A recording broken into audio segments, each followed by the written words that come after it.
Hi, I'm Ulysses, And I'm Hannah. and this is Comics Odyssey. Thanks again one more time for joining us. I'm amazed week after week that somebody's watching this. I do this with my friends because I like comics and they like comics. But very glad to have you tag along. Special thank you to the paid subscribers, which got this episode one day early, plus some extras, which we just recorded. There was a couple of weeks where I didn't do it. I forgot. But yeah, I'm having a great time. That's why I forget. So it's there. Throw us a bone if you want to support us, support what we do. Hannah has a Substack, Hannah Rose Williams. It'll be linked below. Hannah is a comic artist, comic writer, a blogger. And you're working on animations right now. Yes, I'm terrible at it, but it's been an interesting learning curve, and it's fun to see something finally come out of it. Yeah, well, if you want to make something good, you have to make something bad first. That's right. I watched kind of some bad of them, at something and is the first step to being kind of good at something.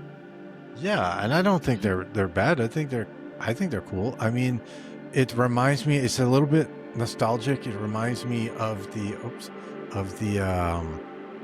animations that I used to watch of Hercules and stuff as a kid. It's about that level, right? If not yeah, better. that Pulp Fiction kind of thing. I mean, it used to be one of the English classics. I'm adapting The Fairy Queen, and you used to read that alongside Shakespeare, but for some reason it's not a staple like it used to be, which is why I feel like I need to bring it back. You know what it reminds me of? The style of animation. It reminds me of like animatics. You ever seen those? Of a movie, they take a bunch of shots to put together what a movie scene might look like, but they're like drawings. Yeah, I was thinking if I can't figure out animation, I'll just do one of those. Yeah. So yeah. Yep. So today we're looking at the Spectre. We're going to review this whole entire omnibus. So it's going to be a long one. No, we're not going to do that. I picked one issue out of this. I picked number 5. We'll take the slipcase off. This is glow in the dark, Hannah. When you glow in the dark, it's a skeleton. It's not the guy, it's a skeleton. And all the guys are skeletons here. How much extra did they charge you for that? I don't know. That's what I told them. I'm like, oh yeah, I can't wait to look at the glow in the dark when I read my comics in the dark. You gotta pay even more for the entire book to glow in the dark. Can you imagine? That would be not good. Someday we'll have the technology. I chose the Spectre number 5 because it's a standalone story. Doesn't do any origin stuff or anything like that. It's just a story with the character and a mystery, and it's solved and it's over. I think you can kind of infer what he's all about from the story too. Yes. But this whole book, they do retell the origin, and like you, I was a Spectre virgin before reading this, and it's made me very interested in reading more Spectre for sure.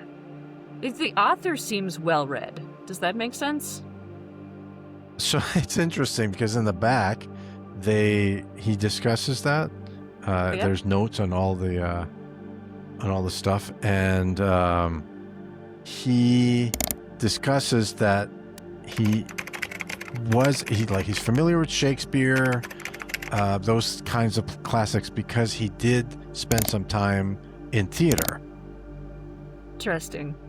Yeah, and then he realized in the middle of a scene he was playing that he could make more money writing. So it was like an epiphany, like, oh, I'm going to quit the theater. And good timing. That's great. The quotes he's saying, like, people tell me I'm widely read, but the truth is I have a book of quotes. Yeah, there you go. So he broke kayfabe. I feel like I got the impression from this book that, or from this issue, that he's read the Bible at least a little bit and didn't completely hate it, which is nice since he's kind of writing Bible fan fiction.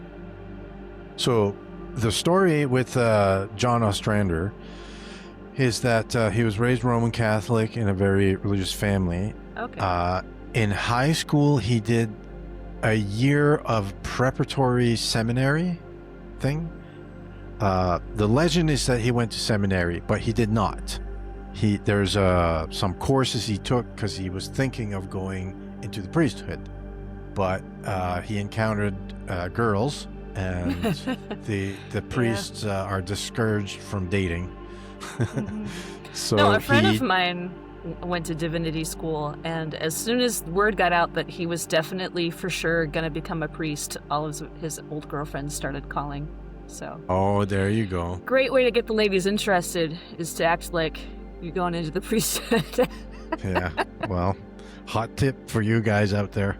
Mm-hmm. He did end up going, though. He's a priest now. There you go. Good job. We need more. There's a shortage. There's a shortage. Yeah. But he did not. So, and religiously, he says he, in the general, he's an atheist, but in the specifics, no. In the general, he's an agnostic, but in the specifics, he's an atheist. In that he doesn't believe in any specific God, but he says, well, reality is weird. There might be a God. It's all very 90s, new So maybe kind of an Anne Rice proto-new origin. atheism. Sorry? Mm-hmm. I was thinking it's kind of like Anne Rice's origin story, where you almost feel like you have to leave your faith behind so that you can have experiences. Right. So you can have pleasure. Right. Yeah. Gotcha. Yeah. Well, some of us do, because it depends on the religion you grew up in. Right. Yeah. But yeah, definitely. Yeah, but it was that time. It's early 90s. Definitely, some of the stories here you get like that whiff of early new atheism coming around, and he's got some a character, Father Richard Kramer, at one point. He's very obviously a self-insert, having a conversation with the church, but really, yeah, it's too bad. Anyway, he kind of ruined that character because of that, but that's maybe maybe someday we'll do a full run, and we'll talk about that one. But I chose this one because it's pretty hermetically sealed. There's no weird wires hanging like that. It's a story, so what's your relationship to this character, the Spectre? So I only knew him from Mark Waid's Kingdom Come. And the reason to buy that is for Alex Ross's artwork. The eschatology is very, very soft. Mm-hmm. It's like the least scary depiction of the wrath of God you could possibly imagine. But I kind of got the impression from Kingdom Come that the Spectre was just an angelic being. And I guess it's more that he's a human being possessed by the wrath of God. More or less, yeah. Yeah. And it's interesting. I was Googling random pages, and what were you going to say? No, go ahead. Well, I found one random page that sort of mentioned Jesus on it. Jesus was born, but justice and mercy can't coexist. Jesus was crucified, and I was like, wait, stop. That's justice and mercy coexisting. Yeah. It's the cross. Like, that's what that was. Justice for your sins, but mercy for you. This is what happens when we live... That got lost on the author. Yeah. We have an issue where we live in a culture where originality has been fetishized as being the highest virtue for an artist, whereas so it's like, oh, well, I need to have my own theology, my own spin on this, and ignore, the 2,000 years of writing on it by, some of the smartest people to ever walk the earth, right? It's just, I'll have my own idea. You're being more gracious than I would be. I don't even know if they're thinking it through that hard. I think a lot of them are thinking religion is all BS, so I'll just make up my own BS and it'll sound just as good. That might be that too. And often it does not. I would say that this book, this writer, is a mix of respectful towards the tradition and just completely off the rails, completely captured by the spirit of his day.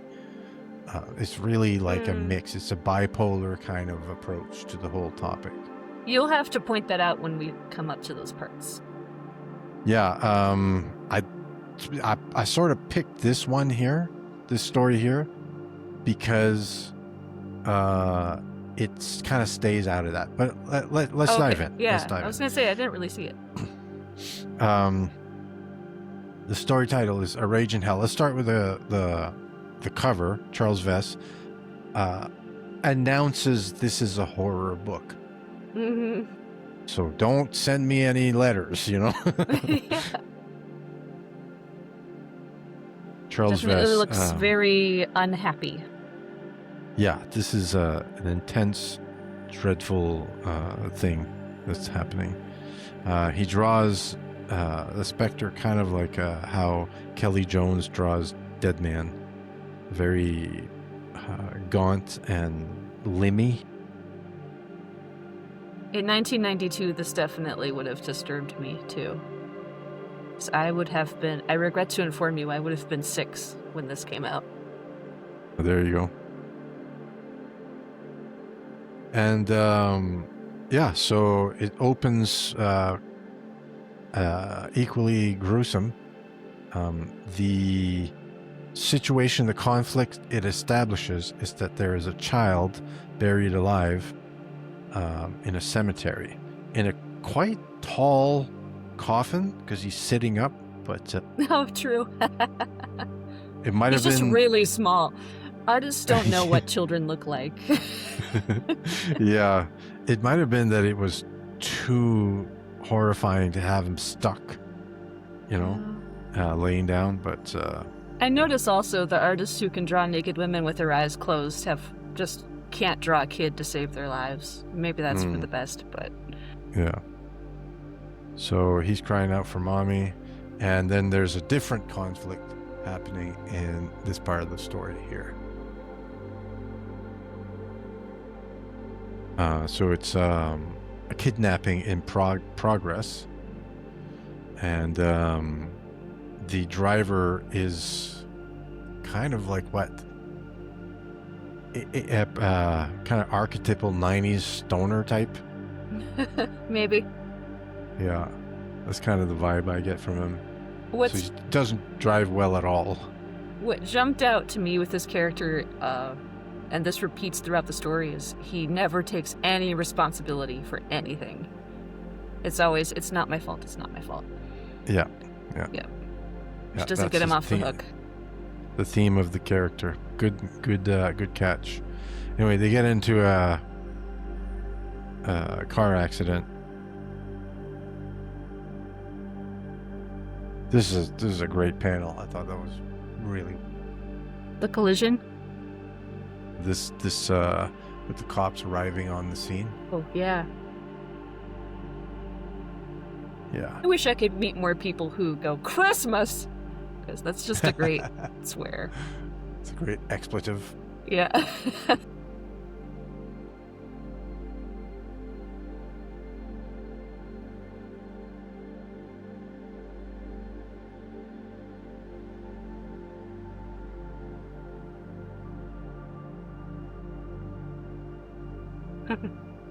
Okay.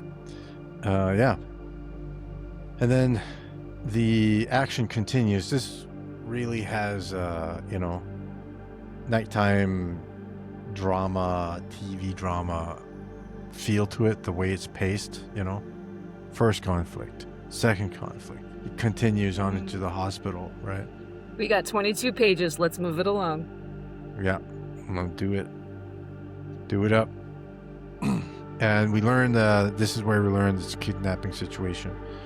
And at this point, I was thinking, oh my, the kid who was napped died. You know, why is he here? I didn't really get it. But it takes a second for them to reveal that they were gonna ask for a ransom and then reveal the location of the kid in the cemetery. The kid is as good as dead now. Yeah. And I liked how they pulled in Jim Corrigan in this crime drama thing, who is the Spectre. You know by his white stripe in his coif, representing that he is a dead person. Oh, okay. Yeah, so Amy Biederman, who's a recurring character, an important character in this whole run, is a social worker, and she approaches these people. Why is she at the hospital? I don't know. Maybe she works out of the hospital. I can't remember. But she says, can I do anything to help? And the mother says, there's nothing you can do unless you know how to reach the dead. And she's like, well, let me look through my Rolodex. Funny you should say that. Yeah. So this is he actually dead? Yeah, he's dead. Yeah. Oh, okay. I see. The white streak to me says I've seen some stuff, which is not. They're not mutually exclusive, but I didn't know he was dead. He did. That's why he just shows up. He just shows up. Oh yeah, because if you're thinking of him, then he appears. Yeah, he can. Yeah. And so he's gonna do. So this is what I like that they did the whole run with the Spectre. They explored like the big implications. You know, they went back to say the gates of heaven and all that. It's very big story, but ultimately this is what I hunger for. The Spectre, month after month, involved in a crime or murder mystery, and that involves another level, which is the supernatural level, right? This is, to me, this scratches an itch. Is he ever often doing storylines like this? Here, yes. No, not like this. Here, there's a little bit of that, and that's how they pull him in, right? And there's a detective who's a recurring character who's kind of like the Commissioner Gordon kind of type, but more hardened and more jaded. But I think in the older stories it was more like that. It's like the original stories, Jerry Siegel, was a little bit more. Now I haven't read them. I'm interested in reading them, but as I understand it, it was more like crime mystery. Okay. Yeah, that is definitely untapped potential to just stick to crime. Yeah. But, there was a 90s TV show called Forever Night that had a very similar formula to this issue, where there's a vampire who's a detective who solves crimes. He's got an Emmy who knows his supernatural abilities, and she helps him. And there's another detective who doesn't know, and he's kind of suspicious, or getting the wool pulled over his eyes. That's interesting. I wonder how often that formula actually appears. Or if it was kind of pulled from this, I don't know. So Jim Corrigan engages in his own style of police work by questioning the corpse, basically. He can go speak to the soul, interrogate this man in the afterlife. At this point, it says that he needs a psychic anchor to do that. But they seem to have dropped that idea later on. They don't really use that so much in later issues. He can just do it. Yeah, it might get to be kind of a tiresome plot point if it doesn't go anywhere. Yeah. So it starts by going to the land of the recently dead, and we do have a cameo of Dead Man for all you Dead Man collectors out there. His absurdly high collar. Tom Mandrake on art duties here, and he does this sort of thing very well. I like his lines. Horrifying. I would recommend go check out his pencils. I would like to see him inked by someone else. He inks very fast, it looks like to me, and very like liberally. He's putting it on there. His pencils have a much tighter look to them, oddly enough. But anyway, I think I kind of just like how. I'm sorry. Go ahead. I think I kind of just like how every face is ugly. To me, it's very good if you're drawing a bunch of horrific stuff like corpses, but yeah, it's an aggressive style. Yes. Right? Spectre continues pursuing the soul who is, and he finds him in hell. Well, actually, first he goes past a guy that he knows from his past. Louis Knight, I believe this is a character who shows up in the origin story of the Spectre, who might have had something to do with his Jim Corrigan's death, and then Jim Corrigan returns to avenge his own death, if I remember correctly. Louis Snipe. And then he passes what seems to be his father, is what I understand it. His father, who used to beat him, is the story. And he's, for some reason, attached to this swastika thing, which is a bizarre feature. Maybe because he's a sort of a fascist personality, crushing the oppressed, controlling. Here, Tom Mandrake, in these types of scenes, you notice how we're in the realm of the living here, and then we're in the realm of the dead. See how his panel borders kind of get. Oh. Yeah. Good observation. Yeah. I feel like the 90s was also just an edgy time to depict a swastika. Edgy for its own sake. I have a friend who says the 90s were a cynical time.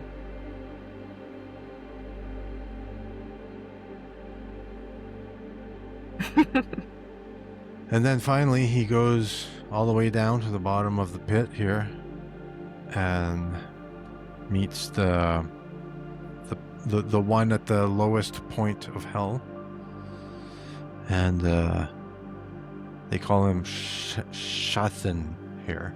It's not Satan. It's a new thing that I invented. I don't know. It might have been like some other translation or something. Who knows? And he has the kidnapper's soul with him, and a gruesome negotiation begins, which doesn't go well. I like that bottom left panel where he's inside the heart of this demonic being. Yeah. Mm-hmm. Loved, but not in a loving way. Well, it's like a prison, with the rib cages. You wouldn't want to be the darling of something that's frothing with hate all the time. And so the Spectre is like, it's not, so it goes, this is not a request, which is actually a kind of cool line, you know? And he grows super big and punches the devil in the face. Can you flip back to page 11 real quick? I thought a really interesting moment in this comic was the Spectre kind of being called out and saying, like, you're only here because you wanted to inflict wrath on these guys and you missed your chance. And he gets silence as an answer because he hit a nerve. I thought that was really good character development using very, very little. Sorry to interrupt. Go on. No, I invited you, so. This is what you get. Yeah. You have license. For some reason, a Spectre turns black here for a minute. I don't know. He's a black guy suddenly?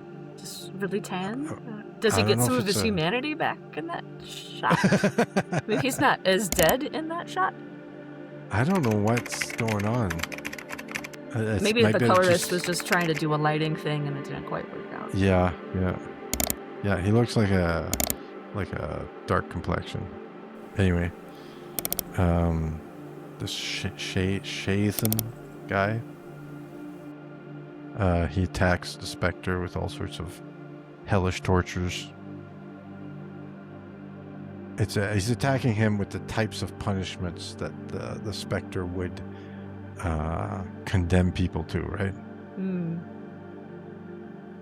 This is where I feel like comics are sort of coming short, and maybe prose would be better, because it's hard to visually depict what hell would actually be. Like, it comes off as kind of heavy-handed and edgelordy, I think. It's like, oh, today we're having burger sandwiches. Like, that's a Whitest Kids You Know sketch. And 1,000 years later, all the people in hell are going, oh, didn't we already have burger sandwiches? And, you know, they're just bored with it. Yeah, or the horror of hell is being unmerciful and unrepentant and prideful and on, you know.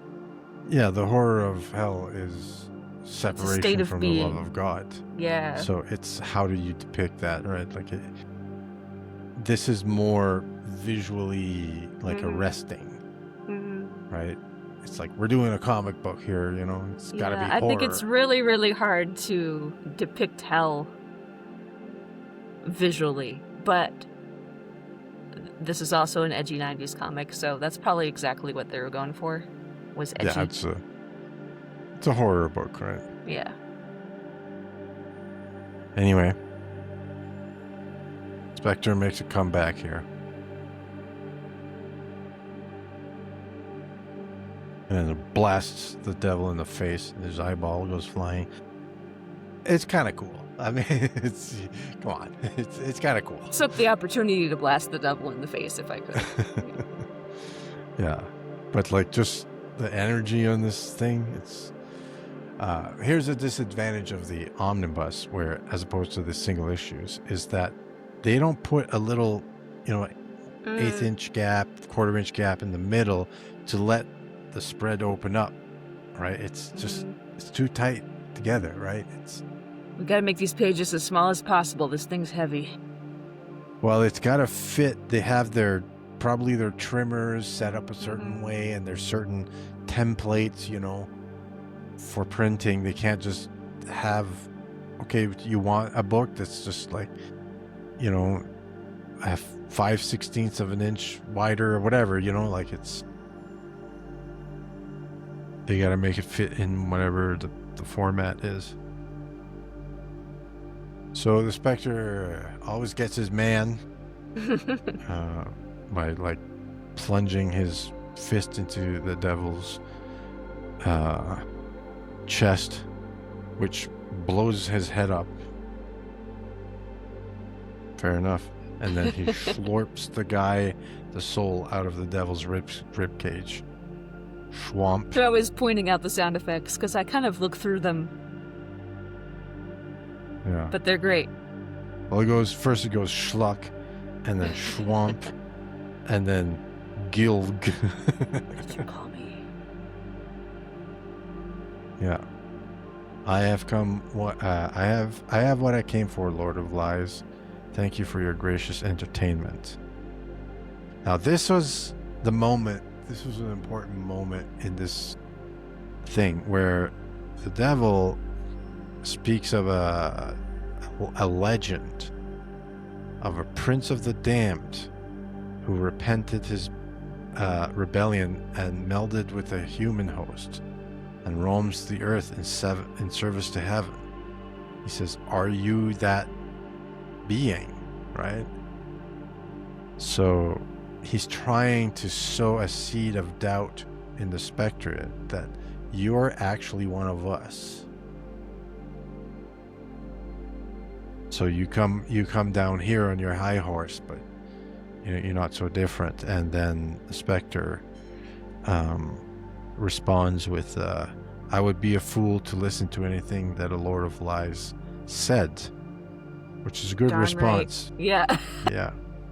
But then the Lord of Lies has a comeback. He says, I would stoop to even the truth to sow doubt.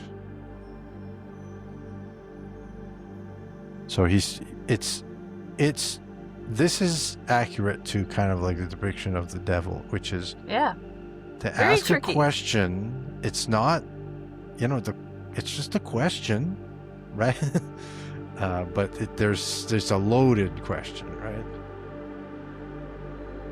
Yeah, I've met a couple of different exorcists, and they're just like, I don't even talk to them anymore. I just tell them to be quiet. I mean, it's a smarter being than you are. It's much older than you are. It's much more powerful than you are. It can see a lot more than you can. Don't try to outsmart it, That's playing their game, right? Mm-hmm. Reject the frame. That's why I don't have arguments online and that sort of thing. I just, I don't have time for that. Well, that's what I was made for. Don't worry about it. I'll have all those arguments for you.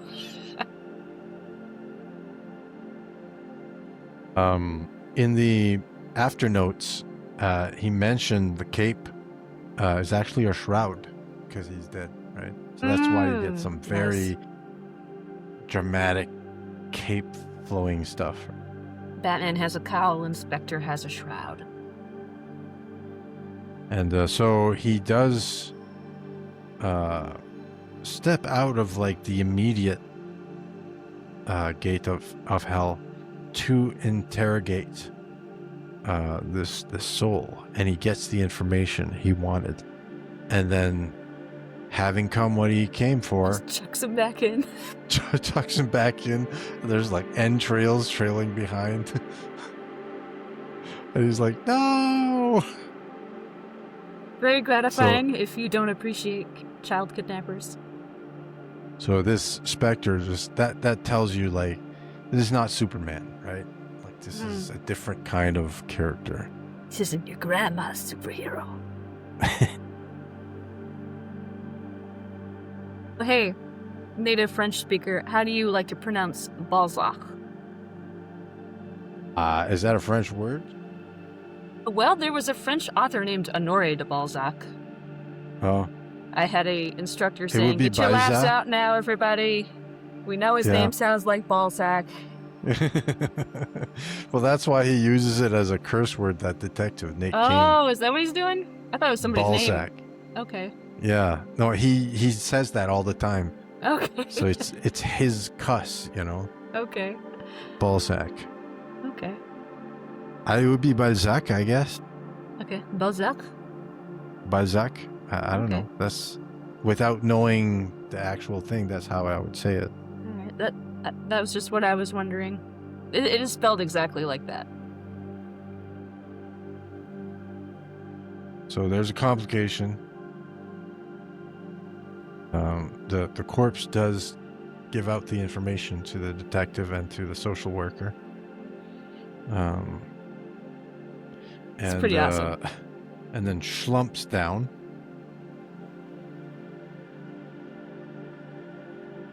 then there's a problem with the Spectre being stuck in there. But that never happens again, I think. I think it was to create a conflict that's parallel to the conflict of the kid stuck in the coffin with the rainwater coming down. Fills pages too. Maybe he was hoping that hell scene would fill more pages than it did. Well, they talk about this run. They used to work on the plot first method, which is write a plot, give it to the artist, he draws a book, the writer scripts it. So they would have in the script, they would have a code, SMA. So the artist might draw SMA in the margins, or the writer might draw that might put that in the script, and it was save my ass. Right? So it's like the writer puts that in there. It's like, draw something cool because I don't know what to do with this page, or the other way around. I think this page is a little bit boring. Spruce it up with peppy dialogue, right? You're really depending on your artist to Jack Kirby it. Yeah. And then, so I'm thinking maybe he had to insert some sort of conflict here, because the way he got the art back was like, okay, there's more of this than I expected. So, you know what I mean? Like, I don't know. But on this issue, his notes are actually really minimal, the writer. I was going to say, you have to have not a very type A personality to create a story this way. Yeah. I think I'm too neurotic to do it this way and share this creative freedom. Here are the writer's notes on this issue. When working with an artist, I try to include things in the story that they really like to draw. With Tom, it's usually flaming zombies. I couldn't always work them into a plot, and I didn't in this issue. I gave him something that I think was just as good or better. Send the Spectre to hell and give him a brawl with a demon. Then I got out of his way. Sounds like this was like a little bit more art heavy than script heavy. Anyway, they dig the kid out of the grave just in time. And then we get the detective here. His thought balloon goes, but how did you get that information, Corrigan? Okay, what did you do? What did Corrigan do to get that information? What the hell have you gotten mixed up in?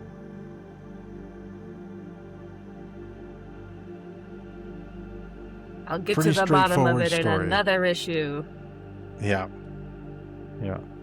So, not the strongest piece in this whole volume, but well, it makes really you want more. Yes, it's very good as an introduction. It throws you kind of into the concept of the character. It's a good conflict, good pacing, you know. It establishes the tone. This is very 90s. Mm-hmm. So, yeah. That's the Spectre number 5. I'm giving it a thumbs up, like something like not all the way up, but you know, around here. I'm gonna say about here. Maybe not here, but about here. There's really a lot of potential in this universe. I'd say Sandman level potential, and maybe it doesn't quite reach that, but it's funny because this predates Vertigo. So a lot of people apparently asked Mr. Ostrander why this wasn't in the Vertigo line. He says, because there wasn't a Vertigo. Yeah, it wasn't. It was just a little bit before. So this is like proto Vertigo. type. Was Vertigo's actual brand "We Are the Edgier DC"? It was sort of like the supernatural, mystical thing. There The was a lot of that. taboo. Yeah, and grown-up stories. But it's funny because he does eventually. This overlaps with the creation of Vertigo, and he does eventually grab a Vertigo character and pull him into this run. And I mean, the collection of covers is pretty impressive. Yeah.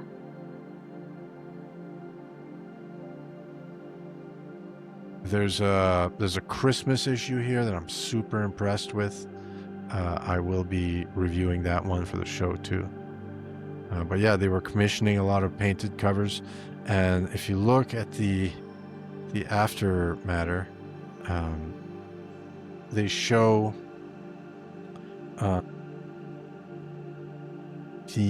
some of the covers, the glow in the dark process for it. So for instance, this cover here, which is the back cover of the slipcase. So they did draw the cover, and that was eventually inked, and then they would draw another cover, which was the glow in the dark overlay. That's very cool. Similar to here, we've got the horse guy, but then the horse skeleton with the jack-o'-lantern and all that. That's the glow in the dark overlay. Gotta make every cover twice. Yep. Here's one for a trade dress. They did the Spectre and then skeleton glow in the dark. It's made me very interested in the Spectre overall. There's a Doug Mensch run that I'd love to read. I want to read all the Golden Age stuff. Also, hang on.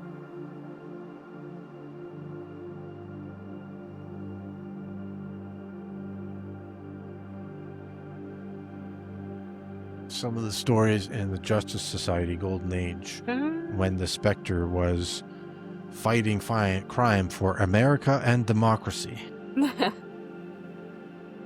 And yeah, you get to see the Spectre in his first adventure in a Justice Society book, which is fighting the man from the dark side of the moon. That's terrible. It's a horrible story. It's a more lighthearted adventure, I would imagine. Yeah, I would say so. But he defeats takes off, and he's very fast. So Spectre grabs a shooting star or a comet. I don't know if you see on this. And he's riding the star, and the star is like the stereotypical cartoon star in space. I didn't even think about it. I was just like, yeah, sure, I know. Star.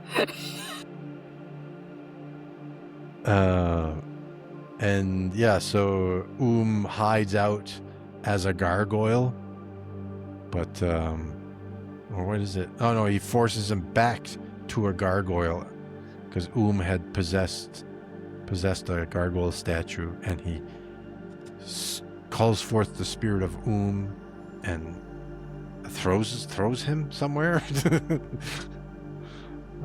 Yeah. So, and there are others, and in this book they do address in the omnibus, why the Spectre didn't just end World War II, right? He was around.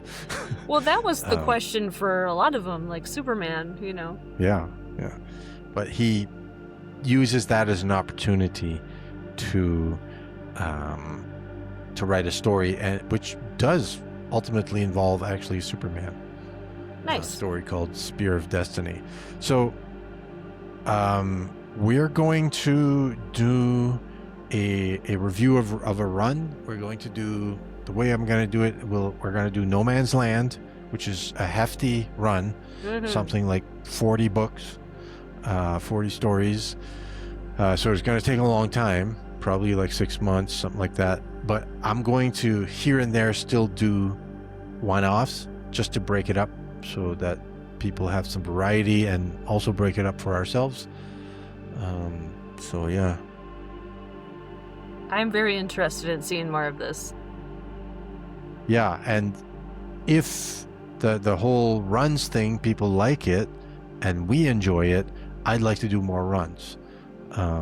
Says it was about neck and neck between No Man's Land and Crisis on Infinite Earths, and I am not interested in doing Crisis on Infinite Earth book by book. That's too many as an overall thing, but that is a boring story.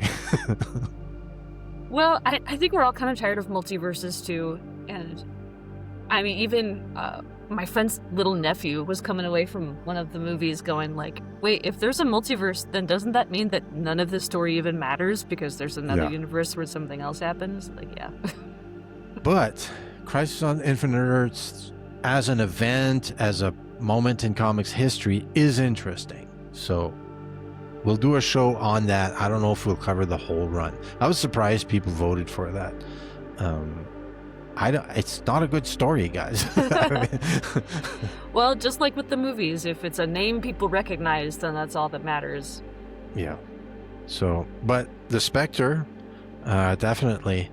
We're going to do some more, and we'll see if we do a run, because they're volume 2, and that'll be collecting the whole run here. And I'm going to keep an eye on some more Spectre. I actually ended up really liking this character. It's not a likable character, but it's an interesting character. It's a compelling character. Yeah, for sure. I like him, just based on this one issue. Do you give it a thumbs up, that issue, thumbs or up. Thumbs up? Yeah. Okay, right on. All right, that's the show. I'm going to stop recording here. Thanks for your guestage. Henry is traveling while we record this. He made it into a con, so cool. I appreciate you pinch hitting. Yeah. Godspeed, Henry. Come back soon. Thanks, everyone. See you in the next one. God bless. Goodbye.